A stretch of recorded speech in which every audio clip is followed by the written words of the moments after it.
വീണ ജോർജിന്റെ കഴുത്ത് വേദന അങ്ങനെയാണ് പറയേണ്ടത്. കാരണം അവിടെ അടിച്ചതുമായി ബന്ധപ്പെട്ട CCTV ദൃശ്യങ്ങളൊന്നും കണ്ടു കിട്ടിയിട്ടില്ല.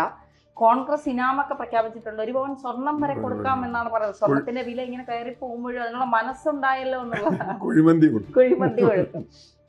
അപ്പൊ ഇപ്പോ പുറത്തു വരുന്നത് ബൂമറാങ് ആയി ഇന്നലത്തെ നാടകം എന്നുള്ളത്, തിരിഞ്ഞടിക്കുന്നു എന്നുള്ളതാണ്. ഇപ്പോ മെഡിക്കൽ ബുള്ളറ്റിൻ അനുസരിച്ച് മന്ത്രിക്ക് എന്തോ സീരിയസ് ആയ രോഗമാണ്. ഇന്ന് പരിയാരത്തിൽ തുടരും മെഡിക്കൽ കോളേജ്, നാളെ തിരുവനന്തപുരത്തേക്ക് മാറ്റും. ഇതൊക്കെയാണ് പറയുന്നത്. മുഖ്യമന്ത്രി സന്ദർശിക്കുന്നു, പാർട്ടി നേതാക്കൾ സന്ദർശിക്കുന്നു, പല നേതാക്കളും അവിടെ തന്നെ തമ്പടിച്ചിരിക്കുന്നു. നമ്മൾ തോന്നുന്നത് എന്തോ പ്രായമായ അത്യാസന്ന നിലയിൽ കിടക്കുന്ന ഒരു മന്ത്രിയാണ് എന്നുള്ള രീതിയിലാണ് തോന്നുന്നത്.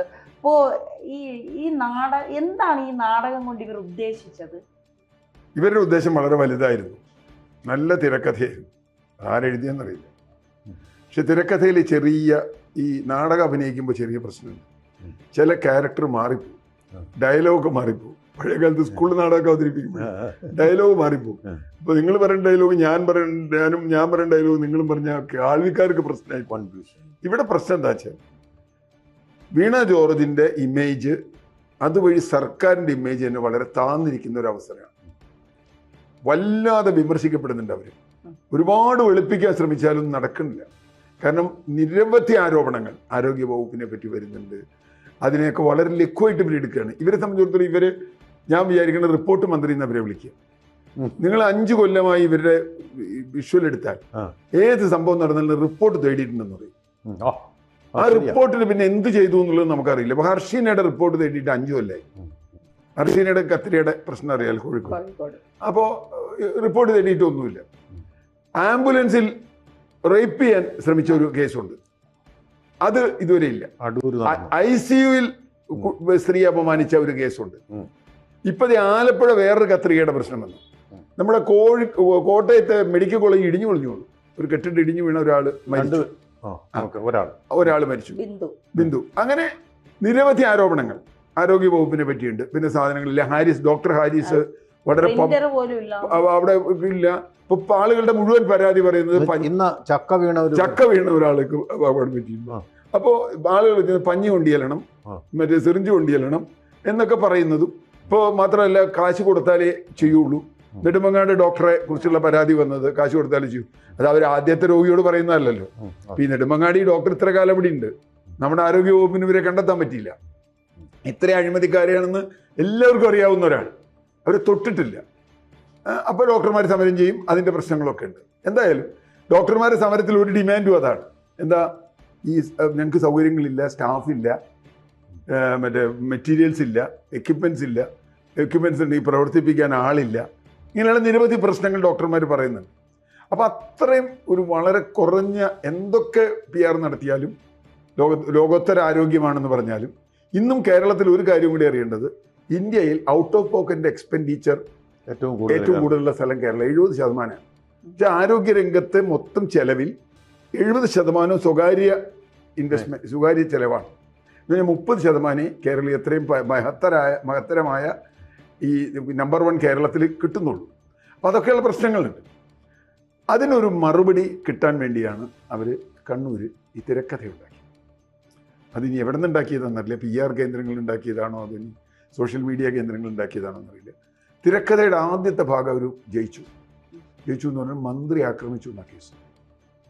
മന്ത്രി ആക്രമിച്ചു, അപ്പോഴേക്കും വനിതാ മന്ത്രി ആക്രമിച്ചു. ഇത് സതീശൻ പറഞ്ഞിട്ട് ചെയ്തതാണ്, മറ്റേ ഇവർ പറഞ്ഞിട്ട് ചെയ്തതാണെന്നൊക്കെയുള്ള വലിയ ബഹളം വന്നു. പിന്നെ ഇത് കിട്ടിയാൽ മതിയല്ലോ.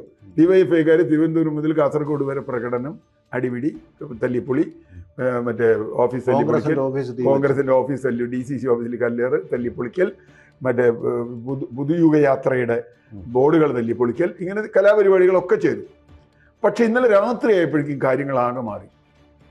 നേരത്തെ പറഞ്ഞതുപോലെ എല്ലാ ചാനലിൻ്റെ ദൃശ്യങ്ങളും, പിന്നെ ഈ റെയിൽവേയുടെ CCTV ദൃശ്യം കിട്ടിയിട്ടില്ലായിരുന്നു. അത് കിട്ടിയാൽ ഇനി അറിയില്ല. അതിനി വന്നൊന്നും ഞാൻ കണ്ടില്ല, വന്നിട്ടില്ല. വന്നാലും ഇനി അതിലുണ്ടെങ്കിൽ ഈ ഒരൊറ്റ ദൃശ്യത്തിലും 30-40 പോലീസുകാർ വരെ വളഞ്ഞു നിൽക്കുന്നു. 4-5 ഞാൻ എണ്ണിയില്ല, 4-5 കരിങ്കൊടിക്കാർ ഷർട്ടൊക്കെ ഇട്ട് അവിടെ ഇങ്ങനെ കരികൂടി പിടിക്കുന്നു. ഇവരടുക്കാൻ പറ്റുന്നില്ല. മന്ത്രി അവരോട് ആക്രോശിക്കുന്നു, പാടാ പോടാന്നൊക്കെ പറഞ്ഞ് അവരെ പിടിച്ച് മാറ്റിടാന്നൊക്കെ പറഞ്ഞ് മന്ത്രിയുടെ ഒരു ആക്രോശമൊക്കെ കണ്ടു. ഇത്രയും സമയമായിട്ടും ഒരു ഇവരുടെ ശരീരത്ത് ഏതെങ്കിലും KSUക്കാർ തൊട്ടതായിട്ട് അടുത്ത് ചെന്നിട്ടില്ല. മാത്രമല്ല പോലീസുകാർ മൊത്തം വളഞ്ഞിട്ടുണ്ട്. പോലീസിന്റെ ജോലിയാണെന്ന്, ഞാൻ പോലീസിനെ കുറ്റം പറയില്ല. അപ്പൊ എനിക്ക് സംശയം ഈ പോലീസുകാർ തിരക്കഥ തെറ്റിച്ചോന്ന്. ഒരവസരം ഒന്ന് കൊടുക്കണ്ടേ ഇവർ വന്ന് തൊടാനെങ്കിലും. പോലീസുകാർ തിരക്കഥ തെറ്റിച്ചു, പോലീസുകാരാ അനുവദിച്ചില്ല. പിന്നെ ഇവര് പരമാവധി ബഹളം ഉണ്ടാക്കി, അവരെ പ്രകോപിപ്പിക്കാൻ നോക്കി, അങ്ങനെയെല്ലാം നോക്കി. അത് പോട്ടെ. ഇനി ഇവർക്ക് പരിക്ക് പറ്റി എന്ന് പറയുന്നത് ഇപ്പൊ കയ്യിന്റെ പരിക്ക് ഏതാണ്ട് എല്ലാവർക്കും മനസ്സിലായി. കാരണം 3 ദിവസം മുമ്പുള്ള മുഖ്യമന്ത്രിയുടെ പരിപാടിയിൽ ആ കയ്യിൽ ഉള്ള പാട് അവിടെ ഉണ്ട്, അതന്നും അവർ പറഞ്ഞിരുന്നു. ഇനി കഴുത്തിന്റെ പരിക്കാണ് ഉണ്ടാവട്ടോ. ഞാൻ ജോയ് മാത്യു അല്ലെങ്കിൽ ഇതൊക്കെ പറയുന്ന പോലെ അവർ അഭിനയിക്കാമെന്ന് ഞാൻ വിചാരിക്കില്ല. അവർക്ക് കഴുത്തിന് വേദന ഉണ്ടാവും, ഇല്ലയെന്ന് പറയില്ല. അത് KSUക്കാർ തല്ലിയുണ്ടല്ല, അവർക്ക് മുമ്പ് ഉണ്ടെന്ന് ഈ കഴുത്തിന് പ്രശ്നം. കഴിഞ്ഞ തെരഞ്ഞെടുപ്പ് കാലത്ത് ഇവർ കോളർ വെച്ചിട്ട് ഇവർക്കൊരു ആക്സിഡന്റ് പറ്റി. 2021 തെരഞ്ഞെടുപ്പിന്റെ വിഷ്വൽ നിങ്ങൾ എടുത്താൽ ഇവരൊരു കോളർ വെച്ചിട്ട് അവർ വരുന്നേ. അപ്പൊ ഇവർക്ക് കഴുത്തിന് കുഴപ്പമുണ്ട്. കഴുത്ത് വളരെ സെൻസിറ്റീവ് ആണ്, പ്രത്യേകിച്ച് പ്രായം കൂടിക്കൊണ്ടിരിക്കണം. അറിയാവുന്ന പോലെ പ്രായം വളരെ സെൻസിറ്റീവ് വളയേണ്ടതും ഇതാണ്. അതിങ്ങനെ തിരിക്കുക എന്ന് പറഞ്ഞാൽ നമ്മുടെ ഇഷ്ടം പോലെ തിരിക്കാൻ പാടില്ല. ചിലപ്പോൾ ഇത് പ്രശ്നമുള്ളവര് അതുകൊണ്ടാണ് കോളർ വെക്കുന്നത്. അപ്പൊ കോളർ വെച്ചിട്ടുണ്ടാവില്ലല്ലോ അവരിപ്പോ. അവർ നല്ല വെയിലത്തൊക്കെ നിന്ന് അത് കഴിഞ്ഞ അവസാനം ഒരു ഉദ്ഘാടനം എന്തോ കഴിഞ്ഞിട്ടില്ലേ വരുന്നത്, തിറക്കല്ലിടലോ എന്തോ. അത് കഴിഞ്ഞ് ഇവർ വന്നു കഴിഞ്ഞപ്പോൾ ഇവർക്ക് കഴുത്തിന് വേദന ഉണ്ടാവും. ഒരു പക്ഷേ ഇവർ വല്ലാതെ ശബ്ദം എടുത്തിട്ടുണ്ടാവും, ഇങ്ങനെ വല്ലാത്തൊരു ആക്ഷൻ എന്തെങ്കിലും കാണിച്ചിട്ടുണ്ടാവും. നമ്മൾ കാണുന്നുണ്ട് വല്ലാത്തൊരു ആക്ഷനൊക്കെ ഉണ്ട് അവരുടെ ഭാഗത്തുനിന്ന്. അപ്പോൾ കഴുത്തിന് ഉളുക്ക് പറ്റിയിട്ടുണ്ടാവും. പക്ഷെ അത് ഇവരുമായിട്ട് ബന്ധപ്പെടുത്തണ്ട, ഇവർക്കുള്ള ഒരു പ്രശ്നമാണ്. മാത്രമല്ല ഈ അടി ഉണ്ടായി എന്ന് പറയുന്ന സംഭവം കഴിഞ്ഞ് കുറേ നേരത്തേക്ക് ഇവരുടെ വിഷ്വൽ നമ്മുടെ കയ്യിലുണ്ട്. അവർ ആ പ്ലാറ്റ്ഫോമിൽ നിന്ന് മറ്റേ പ്ലാറ്റ്ഫോമിലേക്ക് പോകുന്നു. അവിടെ ചെന്ന് ഷംസീറിനെ കാണുന്നത് വരെ തിരക്കഥ വളരെ ക്ലിയറാണ്. ഷംസീറാണ് എന്താ ഇത്. ഇനിയിപ്പോൾ തിരക്കഥയിൽ അങ്ങനെ ഉണ്ടല്ലോ, നല്ല നടന്മാർക്ക് ഒരു ഗുണമുണ്ട്. തിരക്കഥയിൽ അല്പം ഒരു പ്രശ്നം വന്നാലും ഡയലോഗ് മാറിയാൽ മൂന്നാമത്തെ ആൾ കയറിയിട്ട് ഇംപ്രൊവൈസേഷൻ ഡയലോഗ് ഇംപ്രൊവൈസ് ചെയ്ത് കഥ മുമ്പോട്ട് കൊണ്ടുപോകും.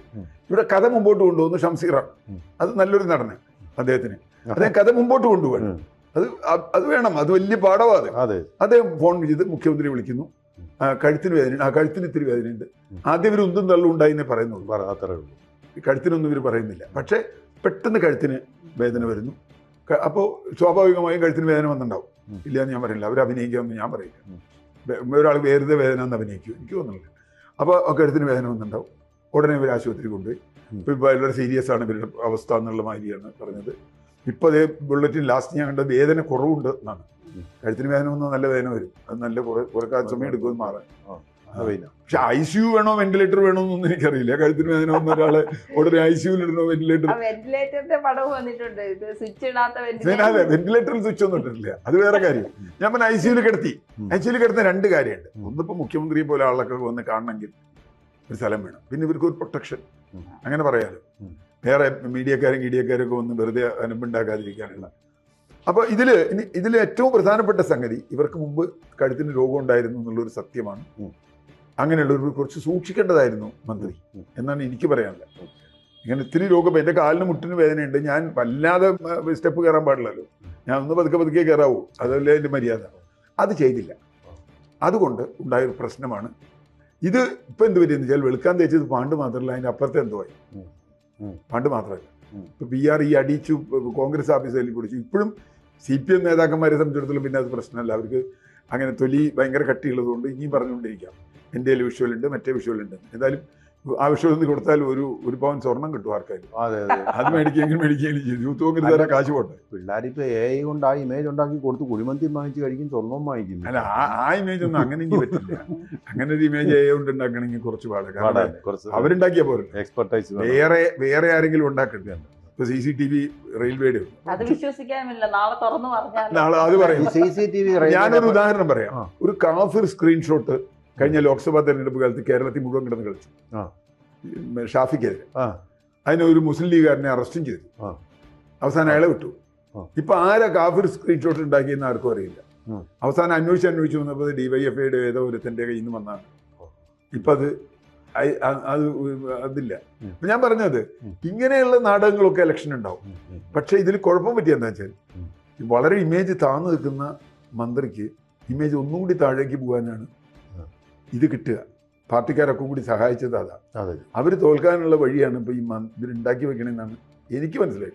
അതെ അതെ, ഞാൻ പറയാം കഴുത്തിന് വേദനയൊക്കെ വരാനുള്ള കാരണം ഞാനിപ്പോൾ ഒരു ഡോക്ടറൊന്നും അല്ലെങ്കിൽ കാണുന്നത് കഴുത്തിന് നേരത്തെ അവരിട്ടിട്ടുണ്ടായിരുന്നു, കോളർ ഇട്ടിട്ടുണ്ടായിരുന്നു. ഇതിനും കാരണമെന്ന് പറഞ്ഞാൽ ഇവർ കപ്പൽ ഞങ്ങളുടെ കപ്പിത്താൻ ആണ് നയിക്കുന്നത്, അതുകൊണ്ട് ഈ കപ്പൽ മുങ്ങുകയില്ല എന്ന് പറഞ്ഞു കഴിഞ്ഞിട്ട് ഇവരിങ്ങനെ മുഖ്യമന്ത്രി ഇരിക്കുന്നിടത്ത് നോക്കി ഇത്രയും തിരിയേണ്ടി വരും. ഈ കഴുത്തെന്ന് പറയുന്ന യോഗയിൽ പോലും പറയുന്നത് കഴുത്തിൻ്റെ എക്സർസൈസ് വളരെ സ്ലോയിൽ ചെയ്യണം. പെട്ടെന്ന് ഈ കഴുത്ത് ഇങ്ങനെ തിരിച്ചു കഴിഞ്ഞാൽ അവിടുത്തെ ബോണിൻ്റെ മസിൽസിൻ്റെ ഒരു പ്രത്യേകത ഉണ്ട്. നമുക്ക് പക്ഷികളെ പോലെ ഇങ്ങനെ തലതിരിക്കാനുള്ള ഒരു ഫ്രീഡമൊന്നുമില്ല, മസിൽസ് തന്നിട്ടില്ല. അത് തിരിച്ചു കഴിയുമ്പോൾ കഴുത്തിന് വല്ലാത്ത വേദനയുണ്ടാകാം. സൂക്ഷിച്ചുപയോഗിക്കേണ്ട ഒരു കാര്യമാണ് കഴുത്ത് എന്നതുകൊണ്ടാവാം. പക്ഷേ ഇവിടെ ബിജു മാത്യു പറഞ്ഞിരിക്കുന്ന പോലെ, ജോയി മാത്യു പറഞ്ഞിരിക്കുന്നത് പോലെ ഇത്രയും നല്ലൊരു അഭിനേത്രിയാണ് മന്ത്രി എന്നുള്ളത് നമ്മളൊക്കെ അറിയുന്നത് ഇപ്പോഴാണ്.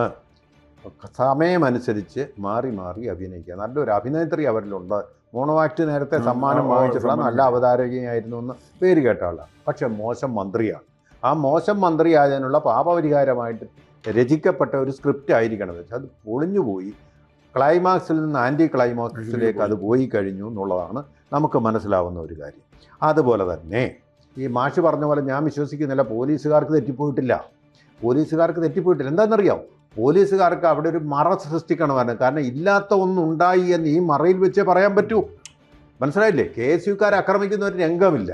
അപ്പോൾ എന്ത് ചെയ്യും? നമ്മൾ സ്ക്രീൻ അങ്ങിടും. അവിടെ നടന്നു എന്ന് സങ്കല്പിക്കുക. ഈ പോലീസിൻ്റെ വലയത്തിനുള്ളിൽ ഇത് സംഭവിച്ചു എന്ന് വരുത്താൻ വേണ്ടിയിട്ടുള്ളൊരു ശ്രമത്തിനാണ് പോലീസുകാരെ എല്ലാം കൂട്ടി നിർത്തിയത്. പിള്ളേരെ കടക്കുന്ന ഷോട്ട് എടുക്കാം, അവർ കടക്കുന്നില്ല. അത് റിയൽ അല്ലാത്തതുകൊണ്ട്. ഇനി അല്ലെങ്കിൽ SFIക്കാരെ വേഷം കെട്ടിച്ചു കൊണ്ടുവന്ന് അവിടെ KSUക്കാരാക്കി കൊടുക്കണമായിരുന്നു. അത് ചെയ്തില്ല അവർ. അപ്പോൾ സംവിധാനത്തിൽ അവിടെ പാളിച്ച പറ്റിയെന്ന് ഞാൻ പറയത്തുള്ളൂ. പിന്നെ ഈ KSUക്കാർ ഇവിടെ കയറണമെങ്കിൽ തസ്കരണി മന്ത്രം അറിയാവുന്നവരായിരിക്കും അല്ലേ? അദൃശ്യനായി തീരാൻ വേണ്ടിയിട്ടുള്ള മന്ത്രം ഉപയോഗിച്ചുകൊണ്ട് കയറി ഇതിനിടയ്ക്ക് ഇവിടെ വന്ന് മന്ത്രിയുടെ കഴുത്തിന് പിടിച്ചേച്ച് അങ്ങ് പോവുക. അപ്പോൾ ഈ കൈയുടെ മുറിവ് അവിടെ നേരത്തെ ഉള്ളതാണ്, മുഖ്യമന്ത്രിയുമായിട്ട് നിൽക്കുന്നതിലുണ്ട്. പിന്നെ എന്തായാലും മന്ത്രി അനുഭവിച്ച ഈ വ്യഥ എന്ന് പറയുന്ന ആലപ്പുഴയിലെ ആ സ്ത്രീ ഉണ്ടല്ലോ, ഉഷ ജോസഫ്, കത്രിക സ്വന്തം കുഞ്ഞു പിറക്കേണ്ട വയറ്റിലെ ഈ കത്രിക പൂട്ടിട്ട് ഇത്രയും നാൾ ചോരയൊലിപ്പിച്ചുകൊണ്ട് അവരനുഭവിച്ച വേദനയുടെ 1% പോലും ആവുന്നില്ലല്ലോ. അതുപോലെ ഇന്നല്ലേ ചക്ക വീണത് മെഡിക്കൽ കോളേജിൽ. വേറൊരു വാർത്തയുണ്ട്, നിങ്ങൾ ശ്രദ്ധിച്ചോന്നറിയില്ല. തൃശ്ശൂര് മെഡിക്കൽ കോളേജിൽ ഒരാൾ 5 വർഷം മുമ്പ് പാൻക്രിയാസ് ശസ്ത്രക്രിയ ചെയ്തു. അയാളുടെ ഉള്ളിൽ കത്രിക കിടന്നു. അയാൾ പോയി പരാതി കൊടുത്തു.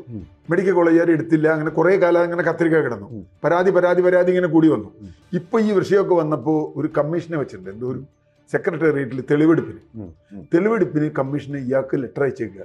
നിങ്ങൾ ഇങ്ങനെ ഒരു പരാതി അയച്ചിട്ടുണ്ട്, നിങ്ങളുടെ വയറ്റിൽ കത്രിക ഉണ്ടെന്ന് ചെല്ലാൻ പറഞ്ഞു. കഷ്ടകാലത്തിന് അയാൾ കഴിഞ്ഞ വർഷം മരിച്ചുപോയി. അപ്പൊ അയാൾക്ക് കത്ത് കിട്ടിയിട്ടുണ്ട്. വീട്ടിൽ മരിച്ചിട്ടുണ്ട്, കത്ത് കിട്ടിയിട്ടുണ്ട്. അപ്പൊ അത് കിട്ടിയിട്ടുണ്ട്. അതുകൊണ്ട് അത് കുഴപ്പമില്ല. അത് അങ്ങനത്തെ സംഭവങ്ങളൊക്കെ ഉണ്ടാവും. അതുപോലെ തന്നെ ആംബുലൻസിലെ ബലാത്സംഗം അടൂർ നടന്ന കേസാ. ഇന്ന് വരെ ശിക്ഷ കിട്ടിയിട്ടുണ്ടോ അയാൾക്ക്? കോവിഡ് കാലത്താണ്. അല്ലല്ല, വാനില്ല, ആംബുലൻസ് വേറെ, ICU കോഴിക്കോട്. ICUയിൽ വേറൊരു കേസുണ്ട്. വലിയ ജീവനക്കാരി ആ സ്റ്റാഫെല്ലാം അവരോടൊപ്പം നിന്നു. ബലാത്സംഗം ചെയ്ത ആളിനോടൊപ്പം നിന്നു. അവരെല്ലാം കൂടെ ഒറ്റക്കെട്ടായിട്ട് സർവീസ് സംഘടനകളെല്ലാം കൂടെ ഇവരൊറ്റപ്പെട്ടു. അവർ സമരം നടത്തി. അത് പരാജയപ്പെട്ടില്ലേ? അയാളെ അറസ്റ്റ് ചെയ്യുകയൊന്നും ചെയ്തിട്ടില്ലല്ലോ. വന്ന് കിടന്ന അവശ നിലയിലുള്ള രോഗിയെ ബലാത്സംഗം ചെയ്ത ഇതുപോലുള്ള ദൂഷണനെ സംരക്ഷിക്കുക. നമ്മൾ മമതാ ബാനർജിയെ പറഞ്ഞിട്ട് എന്താ കാര്യം? അവിടെ മെഡിക്കൽ വിദ്യാർത്ഥിയെ ബലാത്സംഗം ചെയ്ത് തൃണമൂലിനെ രക്ഷിച്ച അതേപോലുള്ള നയമല്ലേ ഇവിടെ സ്വീകരിച്ചത്? അതുപോലെ തന്നെ ഇവിടെ ഡോക്ടർമാർക്ക് ആദ്യം ഡോക്ടർമാരോട് ചോദിച്ചു എന്താണ് മന്ത്രിക്ക് പറ്റിയത്. പ്രഥമ ദൃഷ്ടിയ അവർ മിണ്ടുന്നില്ല. പത്രക്കാരുടെ അവരുടെ പ്രൊഫഷനും സൂക്ഷിക്കണം, തങ്ങളുടെ മന്ത്രിയെയും രക്ഷിക്കണം. രണ്ടും കൂടെ അവരാകെ കൺഫ്യൂഷനായിപ്പോയി. പിറ്റേന്നാണ് കുറിപ്പ് വന്നത്, ക്ഷതം പറ്റി, എല്ലിനൊരു കുഴപ്പവുമില്ല. എല്ലിനുണ്ടെങ്കിൽ അവിടെ ഫ്രാക്ചർ എന്ന് പറയത്തില്ലേ? പക്ഷേ അവിടെ എന്താ പറയുന്നത്, ക്ഷതം വന്നു എന്ന് പറഞ്ഞാൽ ഞാനിപ്പോൾ ഈ മേശപ്പുറത്ത് എൻ്റെ കൈയൊന്ന് കൂട്ടാലും അവിടെയും ക്ഷതം വരുന്നു. ചതവെന്നേ അർത്ഥമുള്ളൂ. ചതവ് എപ്പോൾ വേണമെങ്കിലും നമുക്ക് സംഭവിക്കാവുന്ന സീരിയസ് അല്ലാത്ത ഒരല്പം മുറിവെണ്ണ കിട്ടുന്ന തടവി കഴിഞ്ഞാൽ മാറുന്ന ഒരു സംഭവം. അതിനാണ് ICU പോയത്. എന്നാണ് പറയുന്നത്. ശസ്ത്രക്രിയ അപ്പൊ വേണമെന്ന് പറഞ്ഞെങ്കിൽ അത് വെച്ച് മുതലെടുത്ത് 2025 നടന്നതിനായിരിക്കാം ചിലപ്പോ ഇപ്പൊ ശസ്ത്രക്രിയ. ഇപ്പൊ ഇതിൽ എന്തോ അത് വേണ്ടാന്ന് അല്ല പറഞ്ഞാൽ അതെന്തായാലും അവർക്ക് ധൈര്യം ഉണ്ടാവില്ല അത് ചെയ്യാൻ. ഇനി വേറൊരു അവസാനമായിട്ട് തപ്പുണ്ട്. പക്ഷേ ഇനി last but not the least, മുഖ്യമന്ത്രി ശരവേഗത്തിൽ അങ്ങോട്ട് കയറിപ്പോയി. പക്ഷേ പത്രക്കാരെ കാണാതെ ഒളിച്ചാണ് കടന്നുപോയത്. സാധാരണഗതി ഇത് മുതലാക്കാൻ വേണ്ടിയിട്ട് മോഹൻലാലിനെ വരെ ഉപയോഗിക്കുന്ന, ഇപ്പോൾ മോഹൻലാലിൻ്റെ ഇന്ന് പ്രക്ഷോഭണം അതിൻ്റെ മൈലേജ് പോയി ഈ സംഭവം കൊണ്ട്, അത് കുളമായത്. എന്നിട്ട് ആ മുഖ്യമന്ത്രി പത്രക്കാരെല്ലാം അവിടെ നിൽപ്പുണ്ടല്ലോ, എന്നിട്ട് പത്രക്കാരോടൊന്നും മുഖം കാണിച്ച് ഇത് വലിയ ക്രൂരമായി പോയി, ഞങ്ങളുടെ പാർട്ടി പ്രക്ഷോഭത്തിന് ആഹ്വാനം ചെയ്തിട്ടുണ്ട്, ഗവൺമെൻറ്റിനെ അപലപിക്കുന്നു എന്ന് പറ്റിയ അവസരം കളഞ്ഞിട്ടാണ് പോയത്. കാരണം എന്താ, പുള്ളിക്ക് മനസ്സിലായി ഇതെന്തോ നാടകം കളിച്ചാണ്, ഇത് കാര്യമായിട്ടൊന്നും കഥാപാത്രമാണല്ലോ. പുള്ളി നാടകത്തിലൊരു കഥാപാത്രമാണല്ലോ. ഒരു കഥ അഭിനയിക്കാൻ. ഞാൻ ഒരു സംഭവം കൂടി ഇതിന്റെ കൂടെ ചേർത്ത് വിട്ടു, ഹിസ്റ്റോറിക് സംഭവം. ഇന്ദിരാഗാന്ധി, പണ്ട് ഇന്ദിരാഗാന്ധിയുടെ ഒരു കേസ് ഉണ്ടായിരുന്നു.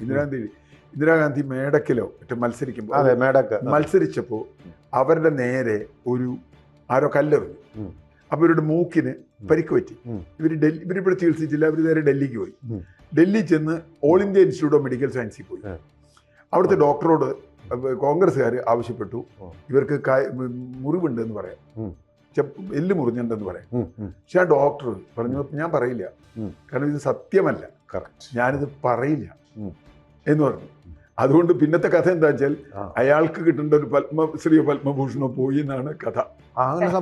പ്രതികാര ദുർഗയും ഇവര് അധികാരത്തിൽ വന്നപ്പോൾ. അപ്പൊ തീർച്ചയായിട്ടും ഇവിടെ ഡോക്ടർമാർക്ക് പിന്നെ അതൊന്നും പറയാൻ പറ്റില്ല. ഈ എന്താ പിണറായി വിജയൻ എഴുതി കൊടുക്കണം ഇവരുടെ രോഗം എന്ന് പറഞ്ഞാൽ മറ്റേ അങ്ങനെ അത് എഴുതി കൊടുക്കേണ്ടി വരുന്ന എനിക്ക് തോന്നുന്നത്. ഇപ്പൊ ഈ വീണാ വിജയന് തുല്യമായിട്ട് ഞാൻ കാണുന്നത് തൃണമൂൽ കോൺഗ്രസ് നേതാവായിട്ടുള്ള മമതാ ബാനർജി മാത്രം. സുവേന്ദു അധികാരിയെ തോൽപ്പിക്കാൻ വേണ്ടി പണ്ടവര് ആ മണ്ഡലത്തിൽ പോയി വോട്ടിംഗ് ദിവസം അവരെന്ത് ചെയ്തെന്നറിയാമോ? 2 കാലും പ്ലാസ്റ്റർ വെച്ച് കെട്ടിക്കൊണ്ട് അവിടെ പോയി കാത്തിരിക്കണം സിമ്പതി വോട്ട് കിട്ടാൻ വേണ്ടി. അതുപോലൊരു സംഭവമായിട്ടാണ് എനിക്ക് തോന്നുന്നത്. ഇനി അല്ല KSUക്കാർ വന്ന് ആക്രമിച്ചോ അല്ലാത്തത് പോലീസുകാരുടെ ബലപ്രയോഗം കൊണ്ടോ ഉണ്ടായിട്ടുള്ള പരിക്കാണെങ്കിൽ തീർച്ചയായിട്ടും അതിൽ നമുക്കും ദുഃഖമുണ്ട്. അതിൽ അവരോടൊപ്പം കുടുംബത്തോടൊപ്പം നമ്മൾ അനുശോചിക്കുന്നുണ്ട്. പക്ഷേ ഇതൊരു നാടകമാണെങ്കിൽ ആ നാടകം പൊളിഞ്ഞു പോയി എന്നുള്ള കാര്യം മാത്രമേ പറയൂ. സത്യം കാണാൻ ഞങ്ങൾക്കൊരു ചിത്രങ്ങളുമില്ല. ആര് പറയുന്ന വിശ്വസിക്കുന്ന നമ്മൾ? അല്ല, റെയിൽവേയുടെ ചിത്രങ്ങൾ കൂടി പുറത്തു വരട്ടെ, വന്നിട്ട് ഇതിലെ സത്യാവസ്ഥ റെയിൽവേയുടെ ഇനി താമസിക്കും കേട്ടോ. അന്ന് കണ്ടില്ലേ നവീൻ ബാബുവിന്റെ കാര്യത്തിൽ എത്ര താമസിച്ച അതിന്റെ വന്നോ? ഇതുവരെ വന്നതായിട്ട് എനിക്കറിയില്ല. എന്തായാലും ഈ PR വർക്കുകളൊക്കെ എങ്ങനെ ഫലിക്കും? കപ്പ തിന്നുന്നു, മുളക് ചമ്മന്തി തിന്നുന്നു, കപ്പ വെന്തോ നോക്കുന്നു, ഇതൊക്കെ ഉള്ള കാര്യങ്ങളും ഇതുപോലെ ഇത്തരം കഴുത്ത് വേദന, കൈവേദന, കാലുവേദന തുടങ്ങിയ നാടകങ്ങളൊക്കെ പുരോഗമിക്കട്ടെ. 2026 ആർക്കൊപ്പം എന്നുള്ളത് ജനം തീരുമാനിക്കും. ഇനിയും പല നാടകങ്ങളും കാണേണ്ടി വരും.